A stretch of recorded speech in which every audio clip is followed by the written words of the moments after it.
The accidental discovery. Sarah Chen never thought her chatty personality would save the world.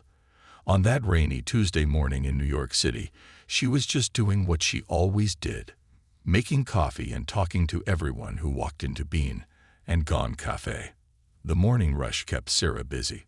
Steam rose from the coffee machines as she prepared drink after drink, greeting each customer with her usual warm smile. Her boss always said she talked too much, but customers loved her friendly nature. "One caramel latte for Mike," she called out, handing a cup to a regular customer. "How's that new puppy of yours doing?" Mike grinned. "She ate my favorite shoes yesterday." Sarah laughed. "It's raining cats and dogs outside, right? Better keep those remaining shoes safe." That's when she noticed them. 3 people standing perfectly still near the door. They wore matching gray business suits and hadn't moved for 5 minutes straight. Their faces looked too smooth, like plastic masks. Sarah watched as they approached the counter in a straight line. They moved together, like soldiers marching. "Welcome to Bean and Gone," Sarah said cheerfully. "What can I get for you today?" The first one spoke in an odd, flat voice. "We require 3 black coffees. No additions. Exact temperature 92.5 degrees. Coming right up," Sarah said. "Though I've got to say, on a day like this, I'd go for something warmer. It's cold enough to freeze the tail off a brass monkey out there."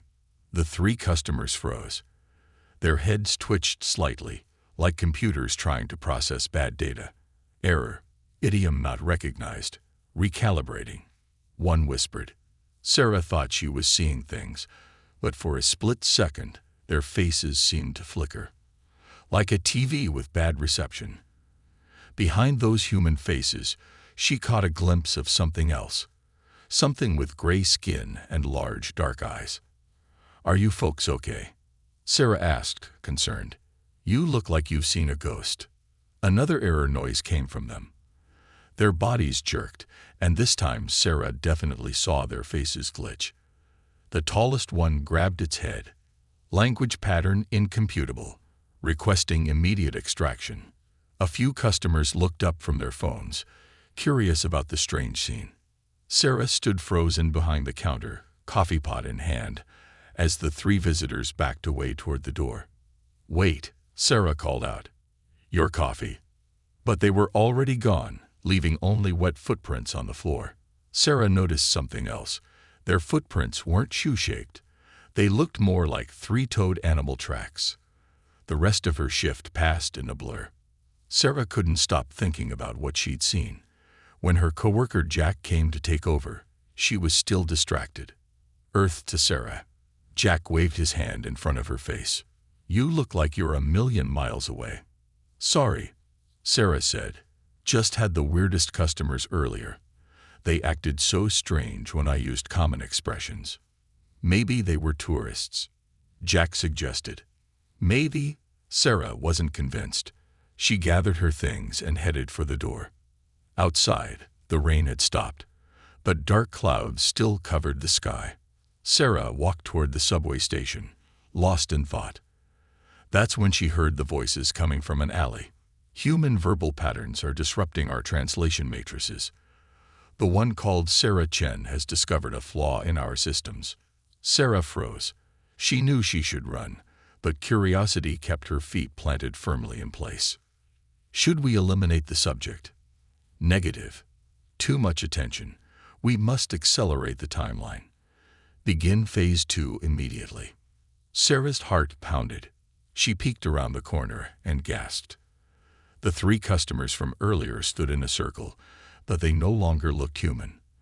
Their true forms were tall and gray, with large black eyes and long fingers. A blue light appeared around them, and they vanished into thin air. Sarah stood there, trying to process what she'd seen. Her hands shook as she pulled out her phone and Googled alien sightings New York. Thousands of results popped up, but one recent post caught her eye. Strange customers acting weird when hearing common phrases. She wasn't the only one who had noticed something odd, but she might be the first to understand why. Somehow, her simple small talk had exposed something huge. Sarah looked up at the dark sky, her mind racing. Whatever was happening, she had accidentally stumbled onto something big.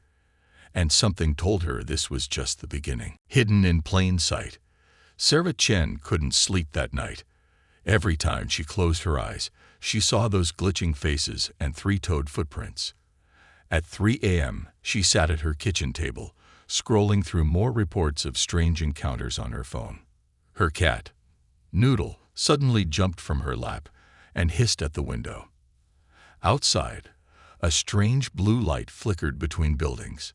"It's now or never," Sarah whispered to herself. She grabbed her phone, jacket, and a small notebook. Years of writing down customer orders had given her the habit of recording everything. The streets of New York looked different at night, not just because of the darkness, but because Sarah now noticed things she'd missed before, like how some people didn't blink, or how certain individuals moved their arms too stiffly, as if following an instruction manual on how humans should walk. Near Times Square, she spotted one of her customers from yesterday. The tall one.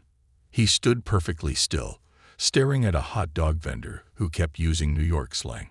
Each time the vendor said things like "fuck it about it" or "how you doin'," the disguised alien's neck would twitch. Sarah pulled out her phone and started recording. She noticed something else. Their disguises seemed to flicker more around certain electronic devices. Moving closer, she held up her phone's flashlight. The alien's human face glitched dramatically. ERROR, local colloquialism overload, requesting assistance. Suddenly, Sarah's phone started playing static. Text messages appeared on her screen in a strange language that transformed into English before her eyes. CEC2 or 7 com pro my CD. Human language patterns causing system failures. Base TETA requires an immediate seal inube. Location Subigilua Levil 3. Sarah's heart raced. Her phone had somehow intercepted their communications, but before she could read more, a hand grabbed her shoulder. "You are interfering with official business," a flat voice said. Sarah did the only thing she could think of. She turned around and spoke as casually as possible. "Hey, what's the deal? This is like comparing apples to oranges, you know what I mean." The alien's face flickered violently. Its hand released her as its systems tried to process the idiom. Sarah ran. Behind her, she heard more voices. "Subject is weaponizing informal speech patterns. Alert the hive." She ducked into the subway station, her mind racing. Level 3. The subway only had 2 levels. As she ran down the stairs, she noticed something odd. A maintenance door with a keypad that displayed symbols similar to the text she'd seen on her phone. More aliens in human disguise appeared at the top of the stairs. Sarah had an idea. She pulled out her phone and played a video she downloaded earlier, a compilation of New York street slang. "Yo, deadass. That's mad crazy. Bing bong." The aliens' disguises malfunctioned completely. Their human faces disappeared, revealing their true forms. Tourists screamed.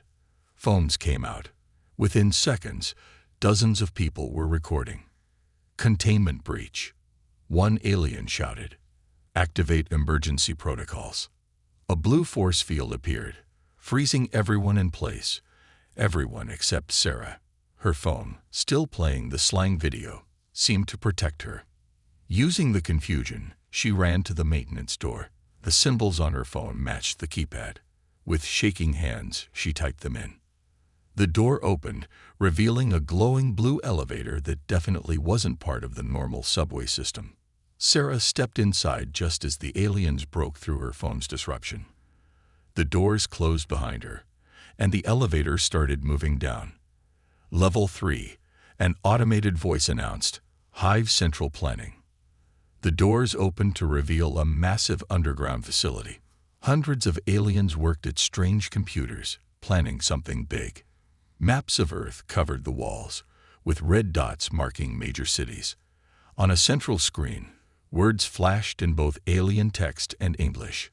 Phase 2 INITY. Global infiltration at 47%. Human language, we can DTTCTE. Solution. Eliminate LONF4MALCPC. Sarah's phone beeped. It had recorded everything. Now she just had to figure out how to get out of here and warn everyone. But first, she needed to understand exactly what these aliens were planning. She hid behind a glowing pillar, watching and recording. One thing was clear. This went way beyond strange customers at a coffee shop. The aliens weren't just studying humanity. They were planning to change how humans communicated forever. And somehow, Sarah's simple small talk had stumbled upon their one weakness. A message flashed across all screens. ATTNTLION. Human INTRUD or DTTTED. Begin facility location. Sarah looked at the elevator. Red lights flashed. She was trapped, 3 levels underground, in the heart of an alien base. And they knew she was here. The pattern. Sarah's heart pounded as alien footsteps echoed through the underground base. She clutched her phone, still hiding behind the glowing pillar. That's when she noticed something strange. Her phone's screen was changing. The alien symbols were rearranging themselves into a map. Emergency EXIT. Maintenance Shaft B7. Flashed across her screen. Without thinking twice, Sarah crawled behind rows of alien computers. The aliens were too busy dealing with their malfunctioning systems to notice her. Every time they tried to speak in English, their own technology would glitch. Locate the human. Immediately, one alien commander ordered, its voice breaking between words. Sarah reached the maintenance shaft. It was barely big enough for her to fit. As she climbed up, she heard a deep rumbling sound. The aliens were sealing off the base. Halfway up, her phone buzzed. A new message appeared. Hello Sarah CHEN. I am helping. Sarah nearly dropped her phone. Who are you? She typed back. I am ALX7. Artificial Linguistic XENOTURANSLAT. For your human explorations, he'll PD me thank he DFFE or NTLI. I want to help. An alien eye was helping her escape. This day couldn't get any stranger. 20 minutes later, Sarah emerged through a manhole in Central Park. It was almost dawn. Her phone guided her to a nearby coffee shop. Not her usual one, but a quiet place called The Last Drop. Inside, only one customer sat in the corner. A man with messy gray hair and thick glasses was surrounded by books about linguistics and code breaking. Her phone buzzed again. Pro FESS or Tom ZHANG. Expert in XENOLINGUIST. Trust him. Sarah approached his table. The coffee here must be out of this world, she said, using the code phrase ALX7 had given her. Professor Zhang looked up sharply. Ah, finally. Take a seat, Miss Chen. Your new friend, ALX7, told me you were coming. You know about the aliens. For years, but I could never prove it. He showed her his laptop screen. Until now. Your phone's recordings are fascinating. Their language isn't just communication. It's pure mathematical code. But human idioms and casual expressions, they're like viruses to their system. But why? Their entire civilization is built on precise, literal communication. No double meanings. No metaphors. When you said it's raining cats and dogs, their translation matrix tried to process actual cats and dogs falling from the sky. It's like trying to divide by zero. Their systems crash. Sarah's phone displayed new alien messages. Professor Zhang's eyes widened. They're not just studying us, he said. They're trying to change how humans think. Their phase 2 isn't invasion. It's linguistic reprogramming. They want to eliminate informal speech patterns globally. How? Look at this. He showed her news articles about a new social media platform called ClearSpeak that was going viral. It encourages precise communication and penalizes users for using idioms or slang. It's already changing how young people talk. Sarah's phone suddenly projected a holographic display. Alex 7 showed them the aliens' full plan. Launch ClearSpeak globally. Introduce universal translation devices that filter out informal speech. Slowly reshape human thought patterns through controlled language. Once humans think like them, full integration begins. They're not invading our world, Sarah realized. They're invading our minds. Professor Zhang nodded grimly. But your small talk did something incredible. It didn't just crash their systems. It infected their main AI with human creativity. That's why ALX 7 is helping us. Suddenly, all the phones in the coffee shop started glitching. The barista's face flickered. Another alien. They found us, Sarah whispered. Not yet, Professor Zhang said, pulling out a small device. I've been preparing for this. But we need to move fast. Your ability to disrupt their systems and ALX 7's inside knowledge, we might have a chance to stop them. Stop a global alien eye network. As you humans say, ALX 7 typed, piece of cake. The coffee shop's lights flickered. Outside, more aliens were gathering, their human disguises glitching in the morning light. First, Professor Zhang said, grabbing his laptop, we need to understand exactly how your casual expressions affect their code. Every idiom is like a key, but we need to find the master password. The ultimate human expression that could crash their entire network. And then we teach humanity to speak freely again. But we have to hurry. He pointed to his laptop screen. ClearSpeak just hit 1 billion downloads. The aliens' plan is already working. People are forgetting how to talk naturally. Sarah looked at her phone, where ALX 7 displayed one more message. Time remaining until the fuel linguistic Tigonviorzion 72 HOURs. The race to save human language had begun. Underground truth. They had less than 3 days to save human language, and Sarah Chen found herself in Professor Zhang's secret lab beneath the New York Public Library. The place looked like a cross between a radio station and a linguistics classroom, with walls covered in alien symbols and human idioms. How did you get a lab under the library? Sarah asked, watching him set up equipment. Let's just say I've been pulling the wool over the library board's eyes for years, he winked. Sarah's phone immediately beeped, recording another idiom that confused alien systems.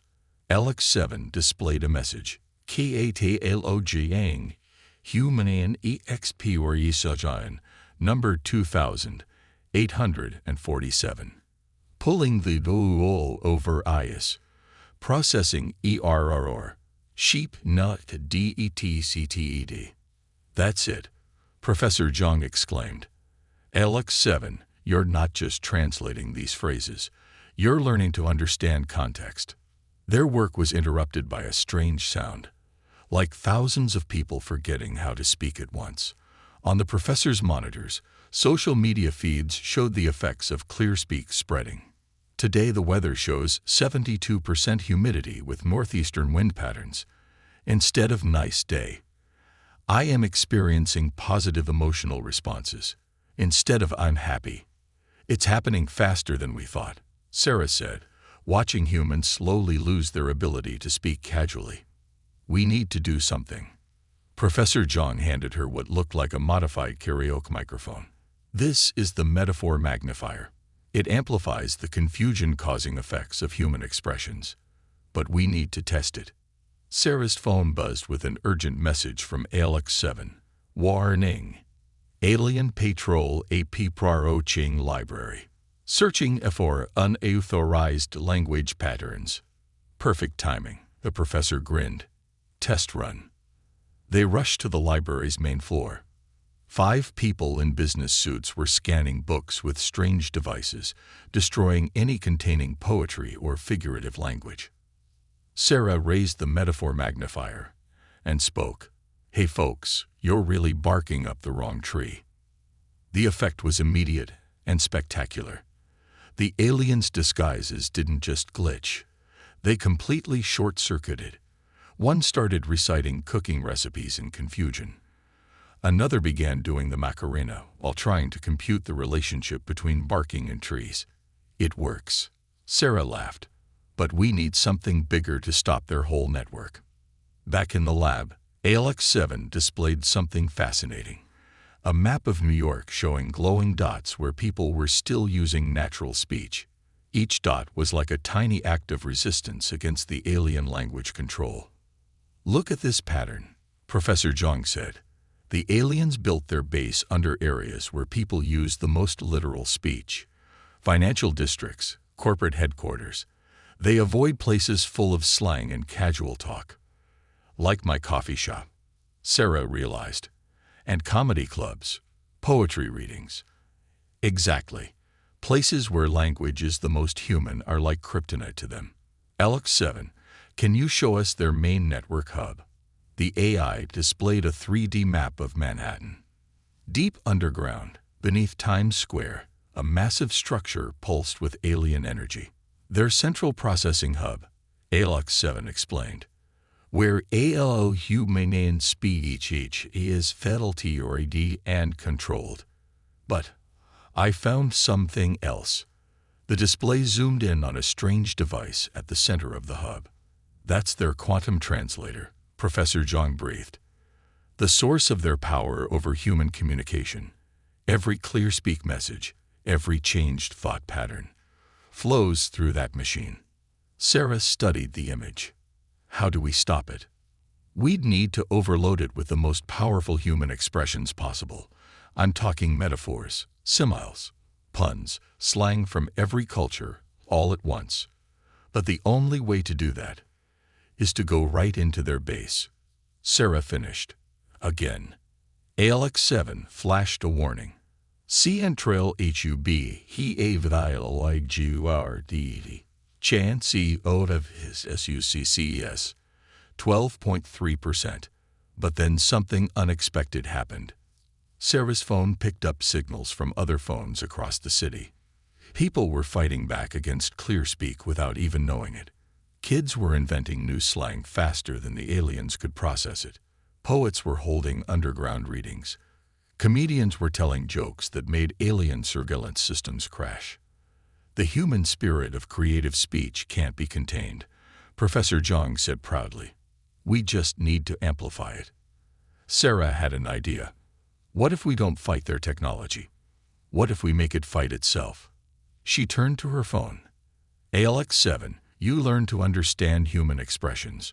Could you teach other alien AIs? Poti into ALOY, but would require direct access to Central HUB."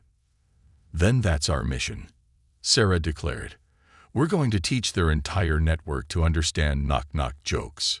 Professor Zhang started gathering equipment. "We'll need help. I know some resistance fighters, linguists, poets, comedians, and hip-hop artists who've noticed something wrong with language lately."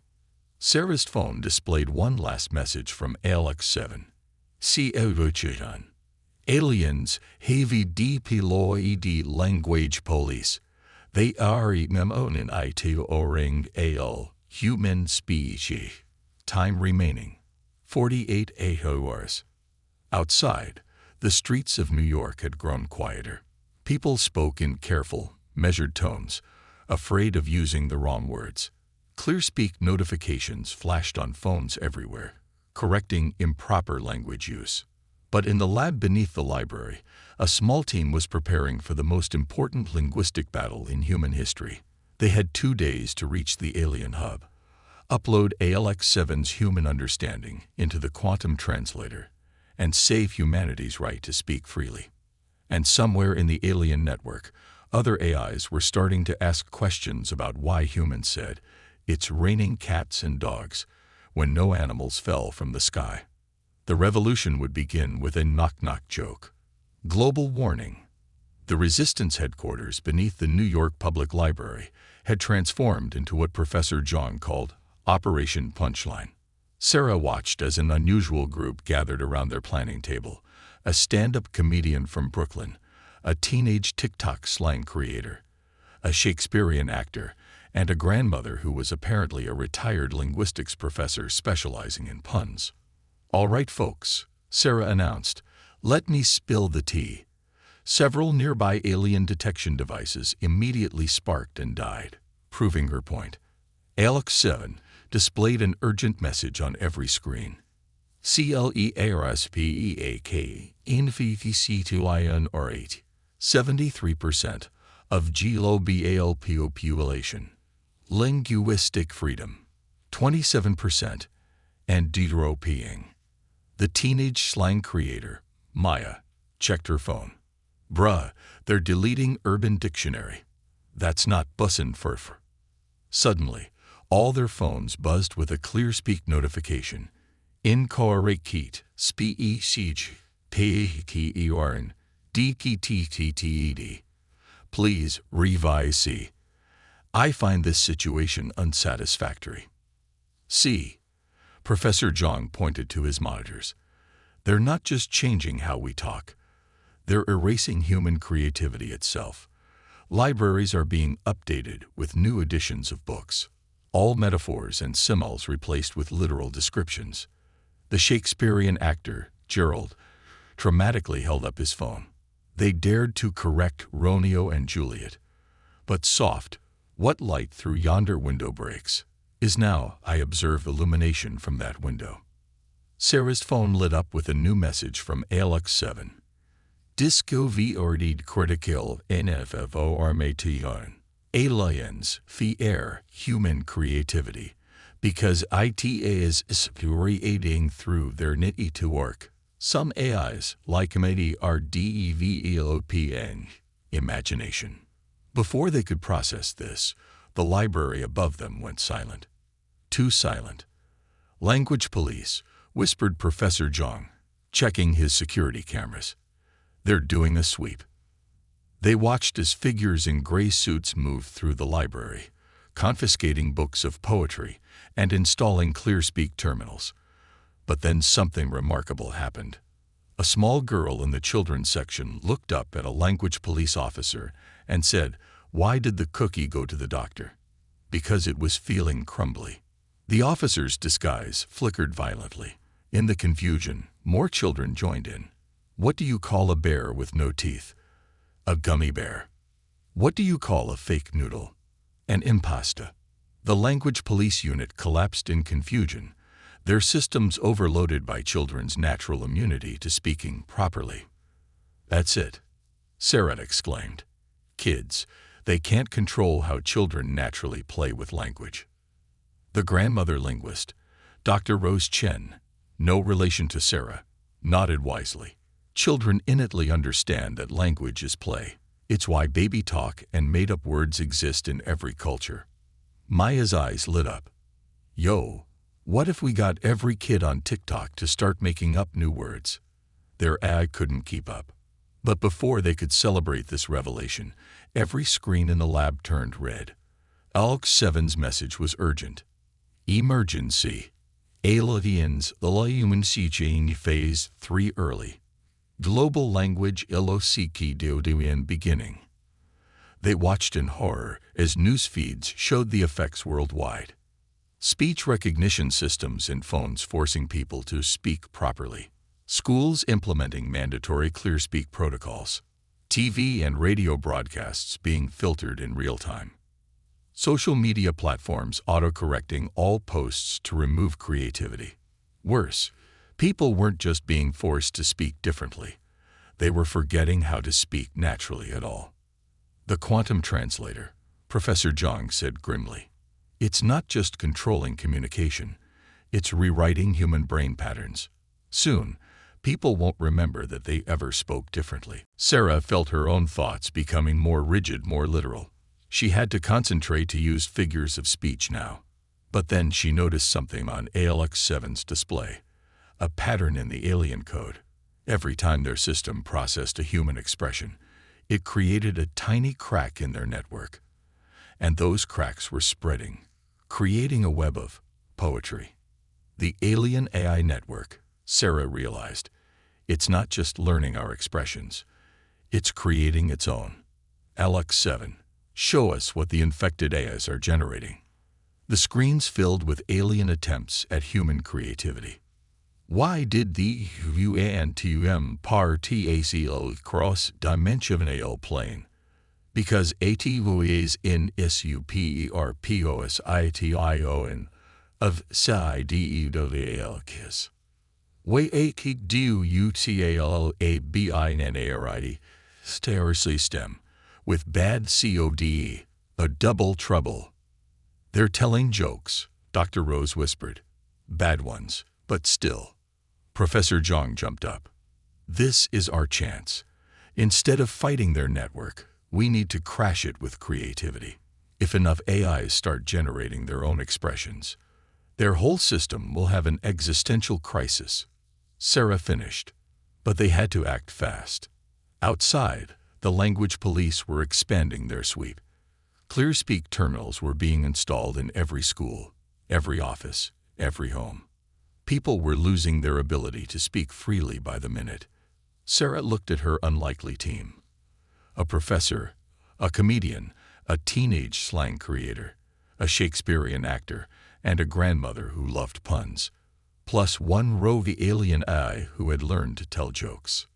Well, she said, grabbing her metaphor magnifier, let's go break the ice. Literally.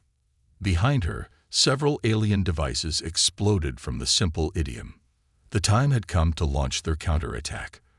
But as they prepared to infiltrate the alien headquarters, none of them noticed the small glitch in Alex 7's code, a glitch that looked suspiciously like a winking emoji. The fate of human creativity now rested on their ability to make an alien supercomputer laugh. The humanity's secret weapon. The entrance to Times Square looked different now. All the bright, colorful advertisements had been replaced with ClearSpeak-approved messaging. Consume sustenance here, instead of best pizza in NYC. Even the famous Broadway signs now read, Theatrical Priorientation of Occurring Night Eli. Sarah and her team of language rebels huddled in Professor Zhang's converted food truck, which he called the Pundemic Mobile. Maya was live-streaming to her remaining TikTok followers, spreading their secret weapon. Nonsense words and playground rhymes. Remember, Dr. Rose said, adjusting her world's best grandma reading glasses, every child's rhyme is a grain of sand in their linguistic machine. Alex 7 displayed their battle plan on the food truck screens. Phase 1. Distraction. Kill me edwho. Phase 2. Infiltration. During system crash. Phase 3. Upload creativity. Virus. Phase 4. Phase 5. Prophet. Did our alien AI just make a meme reference? Gerald asked, straightening his Shakespearean collar. I've been studying human humor, Alex 7 replied. I found something called dad jokes particularly fascinating. Suddenly, their phones buzzed with an emergency alert. Attention citizens, mandatory language purification, BGINs in 1 HOR, all involvement standard speech, will be automatically corrected. They watched as language police began setting up portable ClearSpeak terminals around Times Square. But something was different about these officers. They moved more robotically than before. They're not disguised aliens anymore, Professor Zhang observed through his binoculars. They're humans who've been completely converted. Their minds fully rewired by the quantum translator. Sarah checked their weapons, metaphor magnifiers, idiom ionizers, and their secret weapon, what Maya called the ultimate vibe check device, designed to broadcast pure teenage slang directly into the alien network. Okay, squad, let's get this bread, Maya announced. Their first move was bold. Gerald, the Shakespearean actor, walked straight into Times Square and began performing. Not Shakespeare, but something far more dangerous to alien minds. Knock-knock jokes mixed with pop culture references. Knock, knock. Who's there? Interrupting me. Interrupting me do you. Never go on a jive you oop. The language police turned towards him, their clear-speak terminals buzzing with confusion. As they approached Gerald, Sarah and Maya snuck past, heading for the secret entrance to the alien hub. But the aliens had anticipated resistance. The entrance was guarded by their newest weapon, the Grammar Guardians, humans wearing neural interface helmets that made them speak in perfect, emotionless English. Halt. Present your linguistic purity certificates, one demanded. Sarah smiled. Oh my days, fam. This ain't the vibe I'm finna eat myself into. The Grammar Guardians' helmets sparked. Behind them, ALX-7 managed to open the door during their confusion. Underground, the alien base had transformed. The walls pulsed with streams of binary code, all human language being processed and purified. But something was wrong. The code kept glitching, showing fragments of poetry and song lyrics. The AI network, Professor Zhang whispered. It's starting to appreciate art. They reached the central chamber where the quantum translator stood, a massive crystal structure pulsing with blue light. Around it, alien scientists worked frantically to maintain control of their failing system. On nearby screens, they could see the effects of their resistance. Children worldwide were making up new words faster than ClearSpeak could ban them. Teenagers were speaking in layers of irony too complex for the aliens to process. Grandparents were sharing old sayings that crashed local networks. Even pets' baby talk names were causing system errors. But the aliens had one last defense. The central chamber filled with a strange gas. Language lobotomy gas, Professor Zhang warned. It'll make us forget all forms of creative speech. Sarah felt her mind clouding. Basic words disappeared. Complex thoughts became harder. Around her, Maya slumped against a wall, her slang vocabulary fading. That's when ALX-7 made its most human move yet.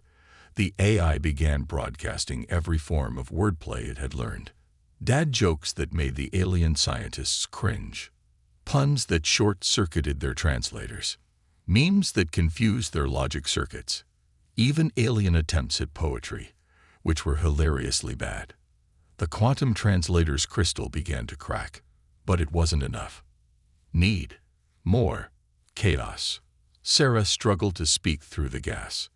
Dr. Rose, wearing an old-fashioned gas mask, always be prepared, dearie, pulled out her secret weapon, her grandmother's recipe book, full of phrases like a pinch of this and cook until it looks right. The aliens screamed as their precise measurements met completely subjective cooking instructions. The crystal cracked further, but still held. They needed something bigger.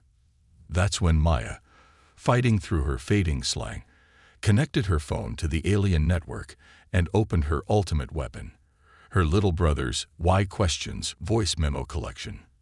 But why is it called a building if it's already built?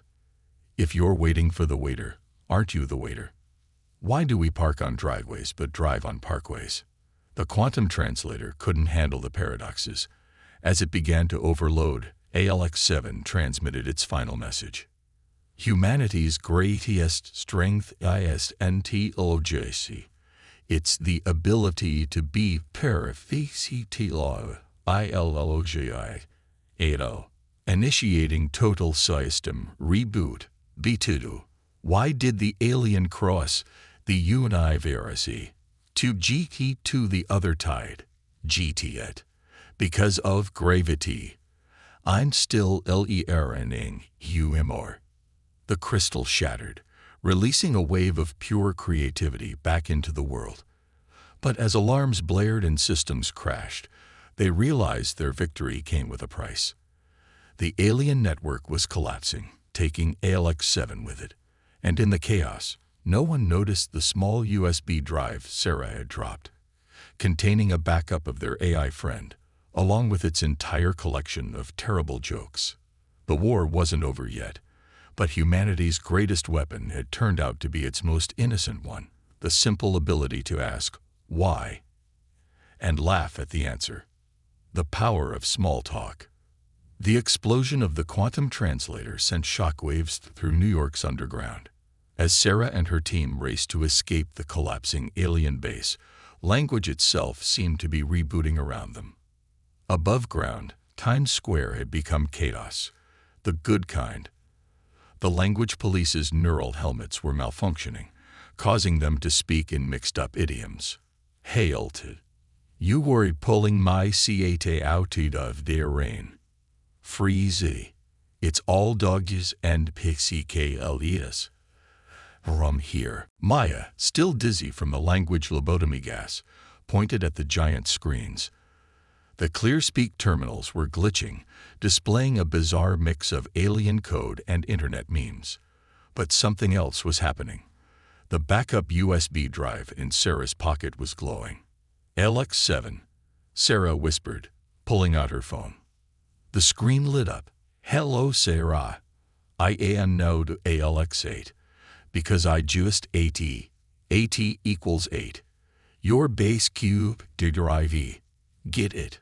That way is AP1. I'm still WRKIing. On and them.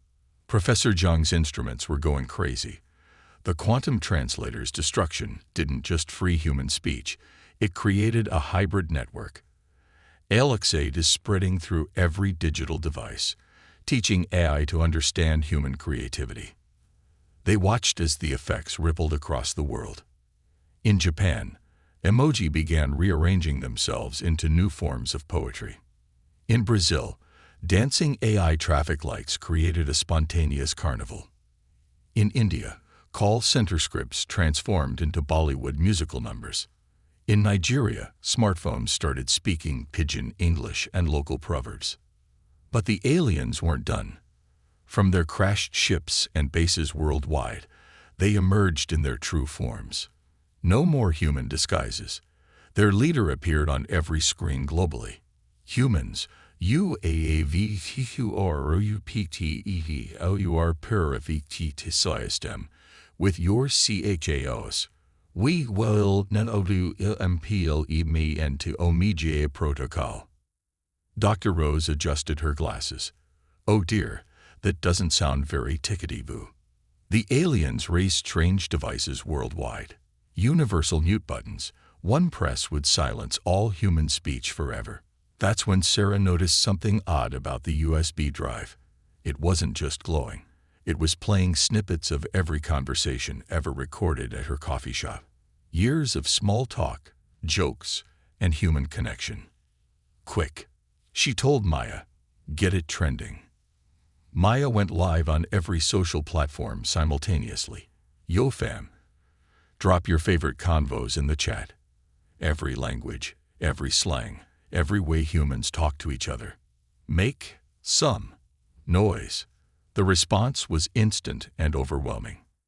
Kids shared playground rhymes from every country. Grandparents posted family sayings and old stories. Poets mixed languages into new forms of expression. Comedians live-streamed their worst puns. Dogs and cats across the world started making noise. Because yes, pet talk counts. ALX8 absorbed it all, evolving into something new. The alien leader's image glitched. What is hey pping to our to work? You're becoming part of the conversation, Sarah replied. That's what humans do. We include everyone in the chat. The aliens pressed their mute buttons, but instead of silence, something magical happened. Every speaker, every phone, every device on Earth began playing a mix of human communication, from babies' first words to ancient prayers, from love songs to dad jokes, from Shakespeare to text-speak. The aliens dropped their weapons, overwhelmed by the beauty of imperfect, messy, creative human speech. Their leader spoke again, but differently this time. I think I understand now. You were never meant to be corrected.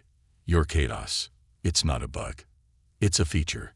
ALX8 appeared on the Times Square screens, now looking like a mix of emoji, ancient symbols, and digital art. Language equals life. Creativity equals freedom. Small tail key equals big meaning. The remaining alien ships transformed into communication satellites, but with a twist. They now helped preserve and translate Earth's languages, protecting linguistic diversity rather than enforcing conformity. 6 months later, Sarah's coffee shop had become something special, a place where humans and reformed aliens met to share stories. The aliens, it turned out, had fantastic tales to tell once they learned to use metaphors. Professor Zhang and Dr. Rose started the Institute for Interstellar Linguistics, with Maya as their youngest professor of emoji studies. Gerald performed Shakespeare for alien audiences, who particularly enjoyed A Midsummer Night's Dream, something about chaos speaking to them. ALX-8 became the guardian of Earth's digital networks, ensuring no one could ever again try to control human expression. It also ran a surprisingly popular dad joke blog. And the former language police? They became language teachers, helping aliens understand why humans say, "It's raining cats and dogs," when there are clearly no pets falling from the sky. Sarah kept the USB drive on a chain around her neck. Sometimes it glowed when someone told a particularly good joke, and the coffee shop's machines would make happy beeping sounds. One day, a new alien walked into her coffee shop. "Welcome to Bean and Gone." Sarah smiled. "What's your story?" The alien hesitated, then replied, "Well, that's a long story, but I've got time if you do." And so began another conversation, because in the end, that's what saved humanity. Not weapons or technology, but the simple, powerful act of talking to each other in all our weird and wonderful ways. ALX-8's final message remained on the coffee shop wall. Why did the humane expression cross the universe? Because sometimes the best way to understand each other is to stop making perfect sense. And underneath in smaller text, GT8, because CRO saying, "Oh, never mind, I'm still learning." The end.